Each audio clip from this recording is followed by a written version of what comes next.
Hello students, इस video में हम लोग मेंस्ट्रुअल साइकिल को लेके पढ़ेंगे। तो आज का टॉपिक है menstrual cycle. Menstrual cycle, menstrual cycle क्या है? The reproductive cycle of primate female is known as menstrual cycle. Primates जो फीमेल्स होते हैं जैसे एप्स या मंकीज या ह्यूमंस, तो हम लोग ह्यूमंस को लेके ही पढ़ेंगे आज, ह्यूमंस का क्या क्या होता है। तो ह्यूमन फीमेल्स का जो रिप्रोडक्टिव साइकिल होता है उसी को हम लोग कहते हैं menstrual cycle. Menstrual cycle lasts for about 28 to 29 days. ठीक है, ये साइकिल हर 28 या 29 दिन में, तुम अभी 28 दिन ही पकड़ो, 28 दिन में ये साइकिल रिपीट होता है हर 28 दिन बाद। और मेंस्ट्रुअल साइकिल एक फीमेल का लाइफ में कब शुरू होगा? Around 10 to 12 years. तो 10 ईयर्स ही पकड़ लो, तो अराउंड 10 ईयर्स एक फीमेल के लाइफ में मेंस्ट्रुअल साइकिल शुरू होता है, तो उसको हम लोग कहते हैं मेनार्की। Okay, menarche. और मेंस्ट्रुअल साइकिल या रिप्रोडक्टिव साइकिल कितना दिन चलता है? करीबन 45 to 50 ईयर्स तक हम फीमेल में मेंस्ट्रुअल साइकिल देखेंगे, उसके बाद वो बंद हो जाता है। उसका जब रिप्रोडक्टिव एज खत्म हो जाता है, किसी का 45 हो सकता है, किसी का 47, किसी का 50, तो 45 को ही एवरेज हम लोग मानते हैं। तो 45 ईयर्स तक एक नॉर्मल ह्यूमन फीमेल में मेंस्ट्रुअल साइकिल चलता है, उसके बाद बंद हो जाता है, तो उसको हम कहेंगे मेनोपॉज। ठीक है, तो दो टर्म हम लोग यहाँ से सीखे, मेनार्की एंड मेनोपॉज। तो मेनार्की मतलब मेंस्ट्रुअल साइकिल जब शुरू होता है उस इवेंट को हम लोग कहेंगे मेनार्की, और मेंस्ट्रुअल साइकिल जब खत्म हो जाएगा तो उसे हम कहेंगे मेनोपॉज। मतलब एक फीमेल का मेनोपॉज हो गया, मतलब उसका और जिंदगी में मेंस्ट्रुअल साइकिल नहीं होगा। ठीक है, अब आगे बढ़ते हैं। तो मेंस्ट्रुअल साइकिल जानने से पहले मेरे चैनल में ऑलरेडी हिस्टोलॉजी ऑफ ओवरी और oogenesis का वीडियो ऑलरेडी अपलोडेड है, तो वो दोनों वीडियो पहले देख लो, तो मेंस्ट्रुअल साइकिल समझने में आसानी होगा। ठीक है, तो मेंस्ट्रुअल साइकिल पढ़ने से पहले मैं यहाँ पे थोड़ा फीमेल रिप्रोडक्टिव सिस्टम का फिगर ड्रॉ करके देता हूँ, तो समझने में आसानी होगा हमें। ये फिगर तो ऑलरेडी हमें पता है क्योंकि फीमेल रिप्रोडक्टिव सिस्टम के ऊपर वीडियो ऑलरेडी अपलोडेड है मेरे चैनल पर। अच्छा, तो मैं थोड़ा जल्दी ड्रॉ कर रहा हूँ क्योंकि अभी ये उतना इम्पोर्टेंट नहीं है। चलो,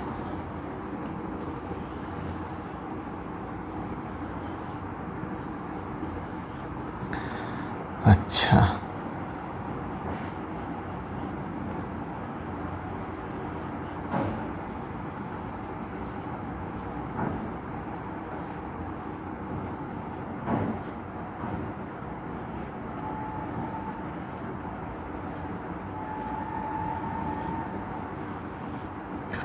तो ये रहा यूटेरस,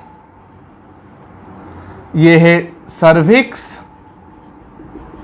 ये है वैजाइना। ठीक है, और यहाँ पे यूटेरस के दोनों तरफ ये वाला और ये वाला क्या है? ओवरी है ना, और ये है फैलोपियन ट्यूब। तो ये हमें जरूर पता है।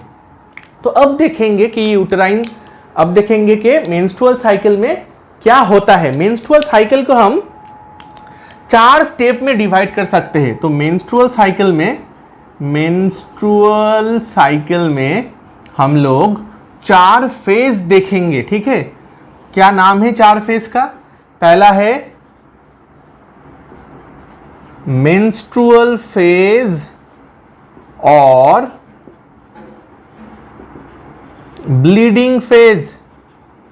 दूसरा फॉलिक्यूलर फेज और प्रोलिफेरेटिव फेज और प्री ओव्यूलेटरी फेज और ईस्ट्रोजेनिक फेज। तो ये फेज का 4 नाम है, मैं फिर से दोहराऊंगा। तीसरा फेज का नाम क्या है? ओव्यूलेशन। चौथे फेज का नाम क्या है? सिक्रेटरी फेज और ल्यूटियल फेज और पोस्ट ओव्यूलेटरी फेज और प्रोजेस्टेरॉनिक फेज। तो देखो ये 4 फेज में हम मेंस्ट्रुअल साइकिल को डिवाइड कर सकते हैं। मतलब 28 डेज का जो साइकिल होगा उसमें हम लोग देखेंगे कि 4 फेज हर 28 डेज के बाद रिपीट होगा। तो पहला फेज का नाम क्या है? पहला फेज का नाम है मेंस्ट्रुअल फेज और ब्लीडिंग फेज। दूसरा फेज का नाम क्या है? पहला फेज का नाम मेंस्ट्रुअल फेज और ब्लीडिंग फेज। दूसरा फेज का नाम क्या है? फॉलिक्यूलर फेज और प्रोलिफेरेटिव फेज और प्री ओव्यूलेटरी फेज। प्री मतलब पहले, तो ओव्यूलेशन के पहले जो फेज है प्री ओव्यूलेटरी फेज और ईस्ट्रोजेनिक फेज। इस फेज में हम लोग देखेंगे कि ईस्ट्रोजन का लेवल थोड़ा बढ़ता है, इसलिए इस स्टेज का नाम है ईस्ट्रोजेनिक फेज। थर्ड फेज का नाम क्या है? ओव्यूलेशन या ओव्यूलेटरी फेज। यहाँ पे सेकेंडरी oocyte रिलीज होगा। हम लोग ओवम कहते हैं लेकिन वो ओवम नहीं है, वो है सेकेंडरी oocyte। तो oogenesis वीडियो देखने से ये ऑलरेडी पता होना चाहिए। और फोर्थ या लास्ट स्टेज कौन सा है? सिक्रेटरी फेज और लुटियल फेज और पोस्ट ओव्यूलेटरी फेज। ओव्यूलेशन हो गया उसके बाद का फेज, इसलिए पोस्ट ओव्यूलेटरी फेज या फिर प्रोजेस्टेरॉनिक फेज। ये नाम सुन के फिर आइडिया हो गया होगा कि इस फेज में हम लोग देखेंगे प्रोजेस्टेरॉन लेवल जो है वो थोड़ा बढ़ता है। तो अभी हम लोग देखते हैं कि कौन सा फेज में यहाँ पे क्या क्या होता है। हम लोग देखेंगे कि यूटेरस में क्या चेंजेस होगा वो देखेंगे, ओवरी के अंदर क्या चेंजेस होगा वो देखेंगे, ओवरी से जो हार्मोन्स निकलता है ईस्ट्रोजन और प्रोजेस्टेरॉन उसका लेवल में कैसे अप डाउन होगा वो देखेंगे, यानी ओवरियन हार्मोन्स का लेवल देखेंगे कि कौन से फेज में कौन सा हार्मोन कैसे निकलता है, किस लेवल पे निकलता है। और देखेंगे कि पिट्यूटरी से जो गोनाडोट्रोफिन्स निकलता है यानी FSH and LH, follicle stimulating hormone FSH, follicle stimulating hormone FSH और ल्यूटिनाइजिंग हार्मोन और LH। तो ये जो पिट्यूटरी हार्मोन्स है इसका लेवल भी देखेंगे कि 4 स्टेप्स में कैसे उसका अप डाउन होता है। ठीक है, तो ये मैं इरेज कर देता हूं, ये फोटो रहने देते हैं। एक इंपॉर्टेंट चीज बोल दूं कि यूटेरस का जो यूटेराइन लाइनिंग है इसमें जो एकदम टॉप मोस्ट लाइनिंग है, यहाँ पे मैंने जो ड्रॉ किया इसको कहते हैं एंडोमेट्रियम, है ना, इसको कहते हैं एंडोमेट्रियम। तो ये जो लेयर है जरूर याद होगा, बाहर में पेरीमेट्रियम, फिर मिडिल में मायोमेट्रियम और inner most layer is endometrium.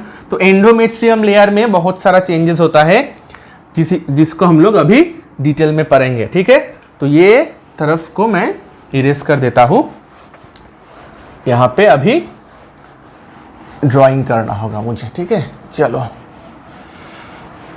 बहुत इंपॉर्टेंट टॉपिक है, इसको स्किप आप कभी भी नहीं कर पाओगे।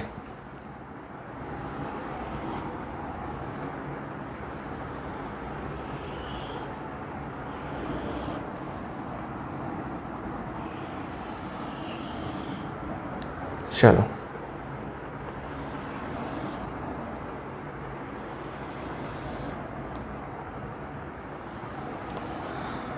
अच्छा, यहां पे हम लोग देखेंगे पिट्यूटरी हार्मोन लेवल्स। तो यहां पे हम लोग ड्रॉ करेंगे पिट्यूटरी से जो हार्मोन निकलता है FSH और LH, उसका लेवल कभी ऊपर कभी नीचे, वो हम लोग इस बॉक्स में देखेंगे। यहां पे क्या देखेंगे? यहां पे हम लोग देखेंगे ओवरियन इवेंट्स। यो 28 दिन में ओवरी में क्या चेंजेस होगा, ओवरियन फॉलिकल्स का क्या चेंजेस होगा, वो हम लोग इसमें ड्रॉ करेंगे।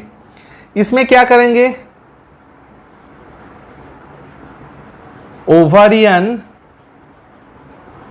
Hormone levels. तो यहां पे ओवरी से जो हार्मोन निकलता है यानी ईस्ट्रोजन और प्रोजेस्टेरॉन, उसका लेवल हम लोग ये बॉक्स में ड्रॉ करेंगे। और एकदम नीचे वाले बॉक्स में क्या ड्रॉ करेंगे? यहां पे हम लोग यूटेराइन चेंजेस, यूटेरस के अंदर क्या चेंज होगा यानी एंडोमेट्रियम लेयर का कैसे चेंज होगा वो हम लोग देखेंगे एकदम नीचे वाले हिस्सों में। तो ये शायद आपको ठीक से दिखाई नहीं दे रहा है, बहुत छोटा हो गया, मैं फिर से बोल रहा हूँ। ये है, यहाँ पे मैंने लिखा पिट्यूटरी हार्मोन लेवल्स, एकदम ऊपर वाले बॉक्स के बाहर pituitary hormone levels. Second box के बाहर लिखा मैंने ओवरियन इवेंट्स, ओवरी के अंदर क्या क्या होगा उसको हम लोग यहाँ पे देखेंगे। तीसरे बॉक्स के बाहर मैंने लिखा ovarian hormone levels, ovarian hormone levels का क्या होगा। और एंड वाला या नीचे वाले बॉक्स के बाहर मैंने लिखा यूटेराइन चेंजेस, यानी यूटेरस के अंदर कौन कौन सा चेंज होगा। ठीक है, अभी 4 स्टेप याद कीजिए। पहले ये जो यहां से शुरू करके यहां तक है, इसको मैं अगर डे 1 पकड़ता हूं, डे 1, तो ये क्या होगा डे 28। ठीक है, मेंस्ट्रुअल साइकिल पढ़ने के लिए हमेशा याद रखना फेब्रुआरी महीना, ठीक है जी, फेब्रुआरी। तो फेब्रुआरी में 28 डेज होता है नेचुरली, लीप ईयर में 29 डेज होता है। तो तुम लोग मेंस्ट्रुअल साइकिल मैंने कहा ना 28 डेज या 29 डेज होता है, तो अभी नॉर्मल फेब्रुआरी महीना समझ लो जिसमें 28 डेज होता है। तो सपोज ये 1 फरवरी है, ये 28 फरवरी यानी लास्ट फरवरी है। तो अगर यहां से इतना तक 28 डेज हुआ तो एकदम बीच में जो होगा करीबन यहाँ पे ये होगा 14th डे। ठीक है, 1 to 14, तो ये होगा 7th डे, है ना, ये होगा 7th डे। 14 और 28 के बीच में ये क्या होगा 21 फरवरी है, तो 21st day of menstrual cycle. तो 1 2 3 4 5 6 7 8 9 10 11 12 13 14 15 16 17 18 19 20 21 21 22 23 24 25 26 27 28। ठीक है, तो 28 दिनों में मैंने इसको डिवाइड कर लिया।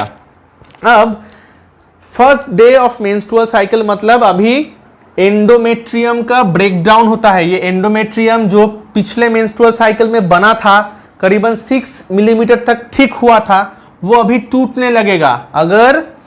अगर फर्टिलाइजेशन नहीं हुआ, यहाँ पे इम्प्लांटेशन नहीं हुआ, मतलब ये फीमेल अगर प्रेग्नेंट नहीं हुआ तो क्या होता है, ये एंडोमेट्रियम लाइनिंग टूटने लगता है। एंडोमेट्रियम लाइनिंग थिक या मोटा क्यों बनता है, ताकि इम्प्लांटेशन ठीक से हो सके। अगर इम्प्लांटेशन नहीं हुआ मतलब फर्टिलाइजेशन नहीं हुआ, फर्टिलाइजेशन होने के बाद तो इम्प्लांटेशन होता है। अगर इम्प्लांटेशन नहीं होता है तो एंडोमेट्रियम क्या होता है, एंडोमेट्रियम का ब्रेकडाउन शुरू होता है, वो टूटने लगता है। तो वो टूटने से क्या होता है, endometrium lining along with mucus, blood, वो क्या होता है, सर्विक्स रीजियन होके वैजाइनल रीजियन होके वैजाइनल ऑरिफिस से वो बाहर आता है, मतलब ब्लीडिंग होता है। तो उसी फेज को हम लोग कहते हैं मेंस्ट्रुएशन फेज और ब्लीडिंग फेज, यानी फर्स्ट जो फेज। तो फर्स्ट जो फेज है वो 4 से 5 दिन, 4 दिन पकड़ लो, मतलब फर्स्ट, सेकेंड, थर्ड, फोर्थ।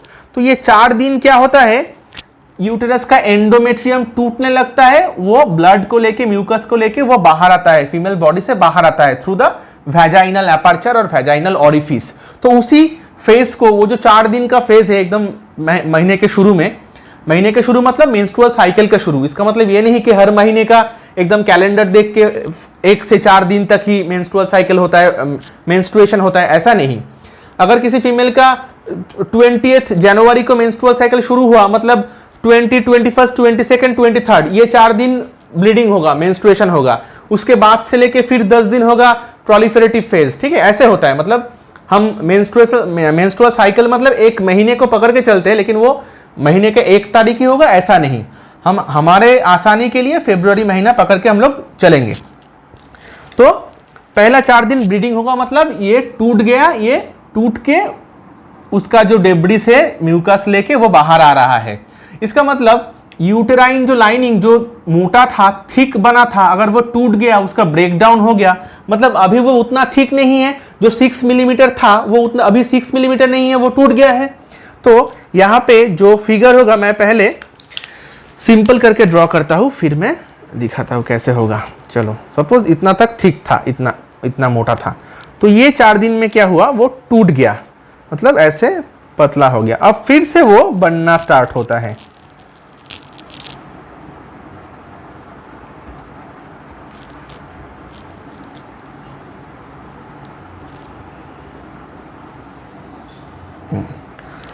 देखो,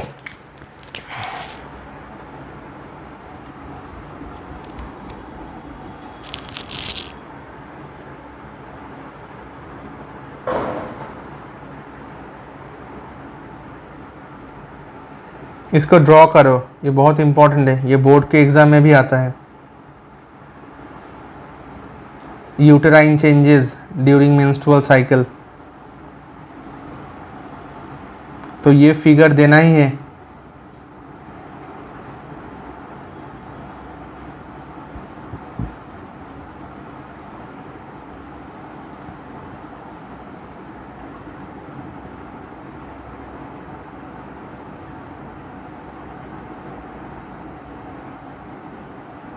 ओके, ये है यूटेराइन एंडोमेट्रियम। एंडोमेट्रियम में ब्लड वेसल होता है, ये नीचे से ब्लड वेसल गया, उसका ब्रांचेस, बहुत ब्रांच बनता है, ठीक है, ताकि ठीक से न्यूट्रिशन मिले।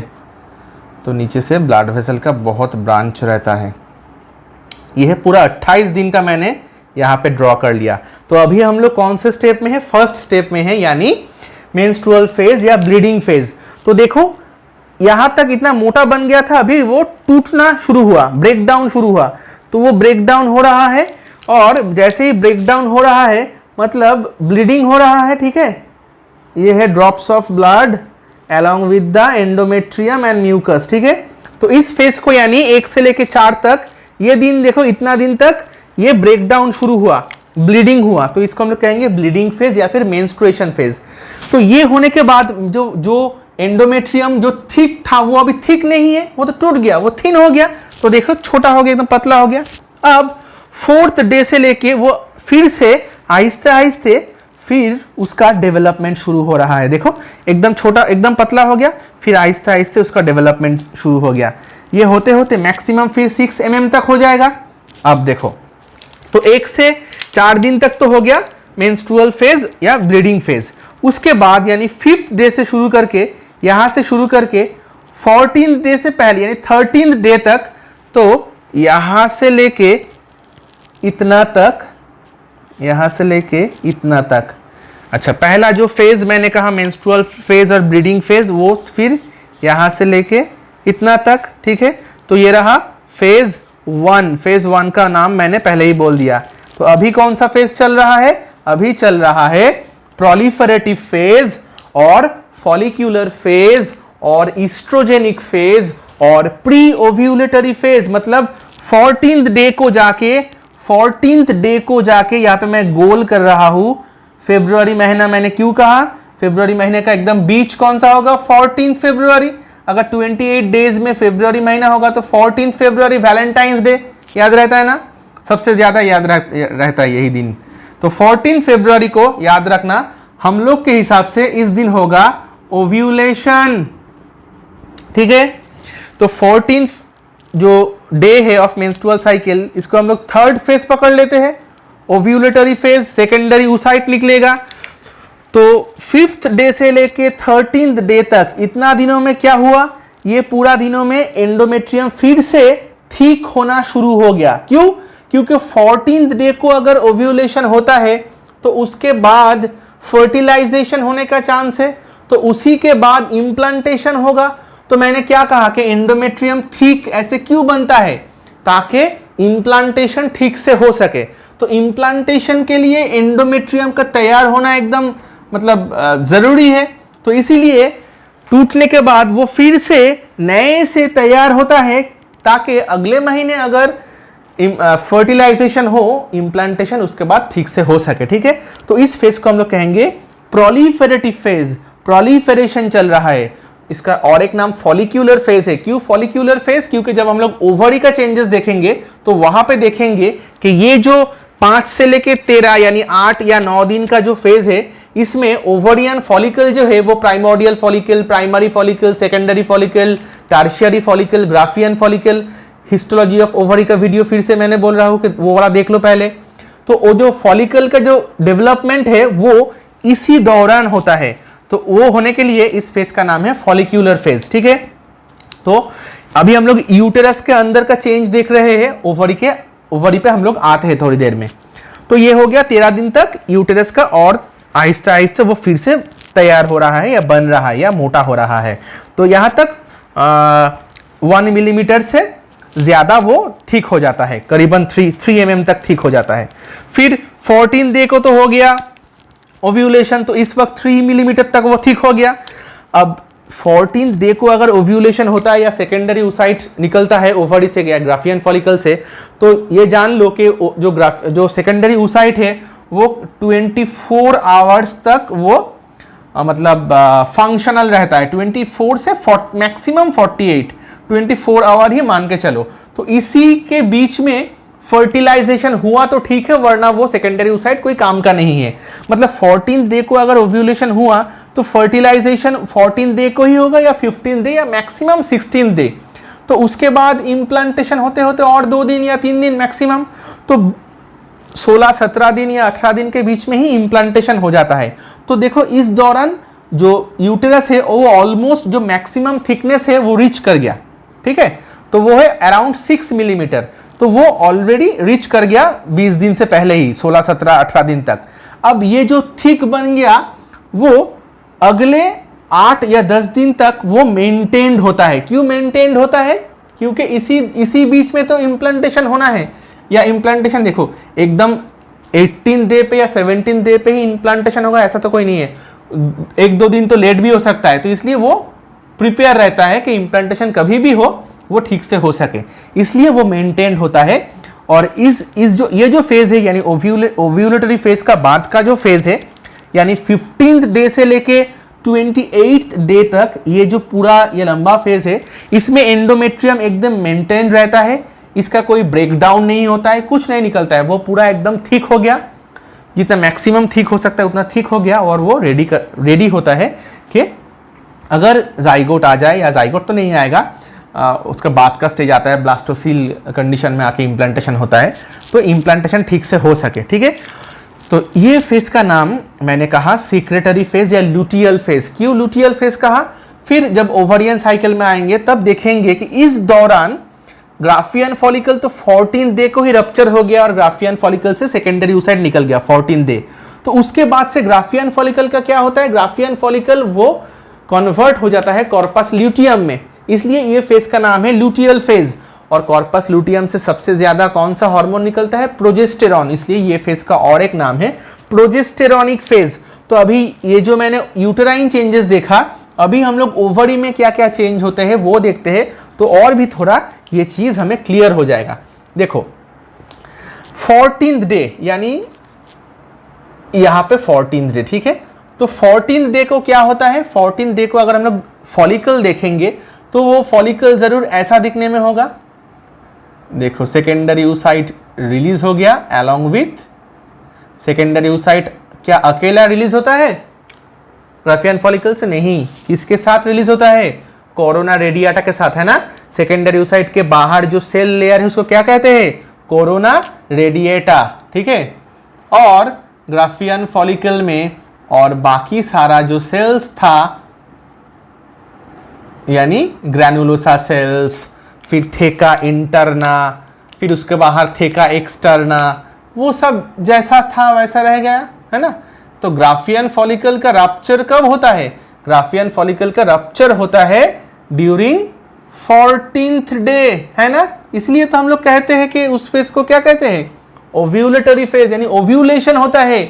ओव्यूलेशन में ओवम बाहर नहीं आता है, क्या आता है? Secondary oocyte। तो ये ओव्यूलेशन हो गया। तो जैसे ही ओव्यूलेशन हो गया, इसके ये तो बाहर चला गया। देखो यहां पे जब ओव्यूलेशन होता है तो वो सेकेंडरी oocyte कहां चला गया? सेकेंडरी oocyte को किसने कलेक्ट कर लिया? ये फैलोपियन ट्यूब ने कलेक्ट कर लिया ना सेकेंडरी oocyte को ग्रैनुलोसा सेल्स के साथ। वो तो फैलोपियन ट्यूब में जाके अब वो इस तरफ बढ़ेगा, है ना। यहां से अगर स्पर्म आएगा तो स्पर्म आएगा, यहां पे फर्टिलाइजेशन होगा एम्पुलर इस्थमस रीजियन या फिर एम्पुलर रीजियन में फर्टिलाइजेशन होगा। तो यहां से ग्राफियन फॉलिकल इसमें बन रहा था, ओवरी में ग्राफियन फॉलिकल बन रहा था। 14th डे को ग्राफियन फॉलिकल रप्चर हो गया और secondary oocyte along with corona radiata cells are picked up by the fallopian tube। और बाकी जो पोर्शन यहां पे रह गया वो किस में कन्वर्ट हो जाता है? वो कन्वर्ट हो जाता है, वो जो बाकी पोर्शन यहां पे रह गया वो कन्वर्ट हो जाता है कॉर्पस लुटियम में, है ना। ये कॉर्पस लुटियम साइज में और बड़ा हो जाता है बाकी दिनों में, और करीबन अगर 15th डे को कॉर्पस ल्यूटियम बनता है या 14th डे को ही ओव्यूलेशन के बाद, तो करीबन 14th डे से लेके अराउंड 27th या 28th डे यानी अगला जो 14 दिन है वो 14 दिन कॉर्पस ल्यूटियम साइज में और बड़ा होता है और ज्यादा क्या रिलीज करता है, प्रोजेस्टेरॉन हार्मोन। ये प्रोजेस्टेरॉन हार्मोन ही है जो ये यूटेरस का जो ये लाइनिंग है इसको मेंटेन करता है। यूटेराइन लाइनिंग जो ये मोटा हुआ इसको मेंटेन कौन करता है, देखो यहां तक ही ऑलमोस्ट मोटा बन गया था, इससे फिर ज्यादा वो मोटा नहीं बना है ना, इसका और इंक्रीज नहीं हुआ। तो ये जो मेंटेन कर रहा है ये तो ब्रेकडाउन तो अभी नहीं हो रहा है ना, तो इसको मेंटेन कौन करता है, मेंटेन करता है कौन सा हार्मोन, मेंटेन करता है प्रोजेस्टेरॉन हार्मोन। प्रोजेस्टेरॉन हार्मोन कहां से निकलता है, निकलता है कॉर्पस ल्यूटियम से। इसलिए इस फेज का हम लोग क्या कहते हैं, प्रोजेस्टेरॉनिक फेज या लूटियल फेज या सिक्रेटरी फेज। ओके, करीबन 27 या 28 दिन तक, तो 13-14 दिन टाइम दे दिया। अगर इसके बीच इम्प्लांटेशन नहीं हुआ, मतलब वो फीमेल प्रेग्नेंट नहीं हुआ, तो इसको मेंटेन करके कोई जरूरत नहीं है, तभी इसका ब्रेकडाउन शुरू होगा। तो ये टूटता क्यों है, ये इतना दिन तो नहीं टूटा, 28 दिन के बाद में जाके इसका टूटना क्यों शुरू होता है, क्योंकि इतना दिन में अगर कुछ नहीं होता है, इम्प्लांटेशन होने से, अगर यहाँ पे इम्प्लांटेशन हो गया तो यहां से एक हार्मोन निकलता है जिसका नाम है HCG, याद रखना, ह्यूमन कोरियोनिक गोनाडोट्रोपिन। अगर ये हार्मोन रिलीज होता है तो ये हार्मोन क्या करता है, ये कॉर्पस ल्यूटियम को मेंटेन करता है, इसको ये इसका जो डीजेनरेशन होता है उसको ब्लॉक कर देता है, मतलब ये डिजेनरेट नहीं हो पाएगा। तब प्रोजेस्टेरॉन लेवल भी घटता नहीं है, ये मेंटेन्ड होता है। कब तक, अगले 9 महीने तक, क्योंकि अगले 9 महीने तक यहाँ पे ही तो बेबी का जो एम्ब्रायोनिक डेवलपमेंट है वो तो यूटेराइन लाइनिंग में ही चलेगा ना। तो अगर उसके बाद इम्प्लांटेशन के बाद अगर एंडोमेट्रियम टूट गया तो क्या होगा, क्या होगा, ये एम्ब्रायोनिक डेवलपमेंट होगा क्या, नहीं होगा ना। तो ये मेंटेन करने के लिए प्रोजेस्टेरॉन लेवल का हाई रहना जरूरी है अगले 9 महीने तक। तो प्रोजेस्टेरॉन लेवल हाई रहने के लिए कॉर्पस ल्यूटियम का रहना जरूरी है। तो कॉर्पस ल्यूटियम को रहने में कौन मदद करेगा, HCG या ह्यूमन कोरियोनिक गोनाडोट्रोपिन। इतना तक क्लियर है। तो इतना दिन मिल गया। अगर इसके बीच में इम्प्लांटेशन नहीं होता है, मतलब HCG रिलीज नहीं हुआ, अगर HCG रिलीज नहीं हुआ तो क्या होता है, कॉर्पस ल्यूटियम डीजेनरेट कर जाता है, बन जाता है कॉर्पस एल्बिकन्स, मतलब ये डीजेनरेटेड फॉर्म है। ठीक है, तो जैसे ही इसका डीजेनरेशन हो गया, प्रोजेस्टेरॉन लेवल फॉल कर गया। प्रोजेस्टेरॉन लेवल जैसे ही 28 दिन, 27 या 28 दिन में कॉर्पस ल्यूटियम डीजेनरेट करने के कारण से प्रोजेस्टेरॉन लेवल फॉल कर गया, तभी क्या होता है, ये जो एंडोमेट्रियम लाइनिंग जो इतना देर तक मेंटेन्ड हुआ वो टूटने लगता है, इसलिए ब्लीडिंग फेज शुरू हो जाता है। इतना तक क्लियर। तो 14 दिन से लेकर 28 दिन तक ओवरी में क्या हुआ ये पता चल गया। अभी हम लोग देखेंगे कि 1 दिन से लेकर 14 दिन तक क्या होता है। पहले दिन सोचिए यहाँ पे प्राइमरी फॉलिकल या प्राइमोर्डियल फॉलिकल है। ठीक है, तो ये जब हर मेंस्ट्रुअल साइकिल में एक प्राइमोर्डियल फॉलिकल एक ग्राफियन फॉलिकल में कन्वर्ट होगा। मतलब यहां से ये अगर डे 1 है, ये अगर डे 14 है, तो ये 14 दिन क्या होता है, किसी एक ओवरी का एक प्राइमरी फॉलिकल वो ग्राफियन फॉलिकल में बने जाएगा, मतलब इसका डेवलपमेंट चलेगा। तो अगर कुछ दिन बाद देखेंगे, 4 दिन या 5 दिन बाद देखेंगे, तो ये शायद इससे और थोड़ा डेवलप्ड हुआ। और कुछ दिन बाद देखेंगे तो इसमें हम लोग ऐसे देखेंगे।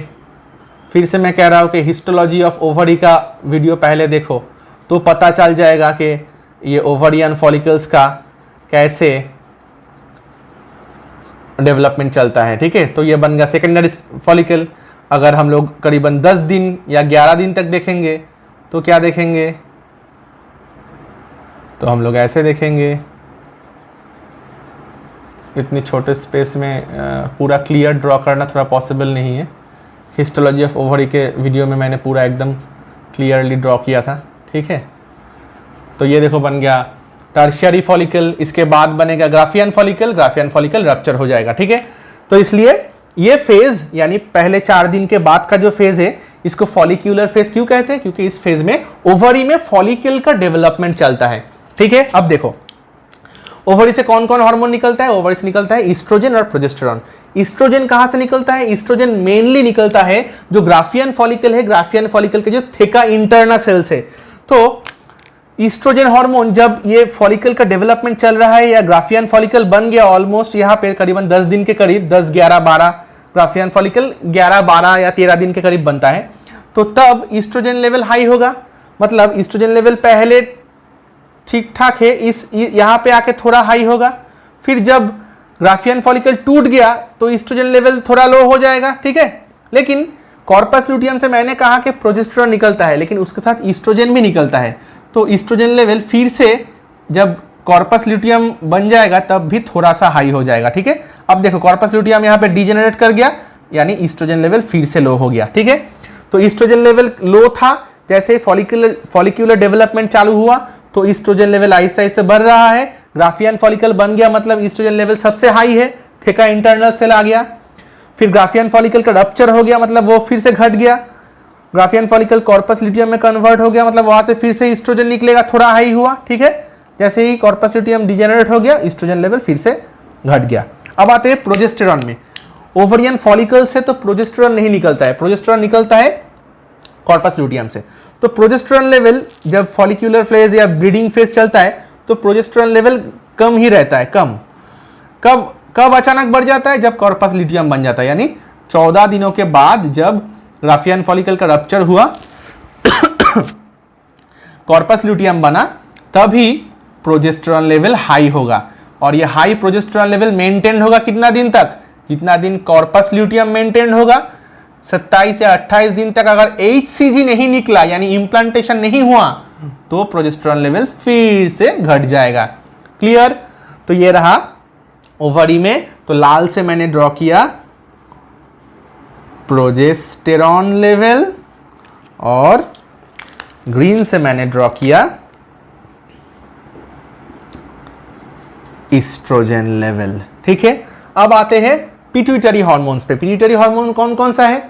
फॉलिकल स्टिमुलेटिंग हार्मोन और ल्यूटिनाइजिंग हार्मोन। देखो फॉलिकल स्टिमुलेटिंग हार्मोन नाम में ही है कि फॉलिकल का जो डेवलपमेंट है इसको स्टिमुलेट करेगा फॉलिकल स्टिमुलेटिंग हार्मोन। और ल्यूटिनाइजिंग हार्मोन यानी कॉर्पस ल्यूटियम बनने में हेल्प करेगा, और उसका मेन फंक्शन है ग्राफियन फॉलिकल का रप्चर में यानी ओव्यूलेशन में हेल्प करता है, LH। तो पहले हम लोग आते हैं फॉलिकल स्टिमुलेटिंग हार्मोन में। तो फॉलिकल स्टिमुलेटिंग हार्मोन जब फॉलिकल का डेवलपमेंट होता है तो यहाँ पे ठीक ठाक लेवल रहता है, क्योंकि फॉलिकल का डेवलपमेंट में वही हेल्प कर रहा है। और फॉलिकल स्टिमुलेटिंग हार्मोन ही फॉलिकल का डेवलपमेंट करता है, और फॉलिकल का डेवलपमेंट होने से ही ईस्ट्रोजन लेवल भी बढ़ता है। तो FSH ईस्ट्रोजन सीक्रेशन में भी हेल्प करता है, ठीक है।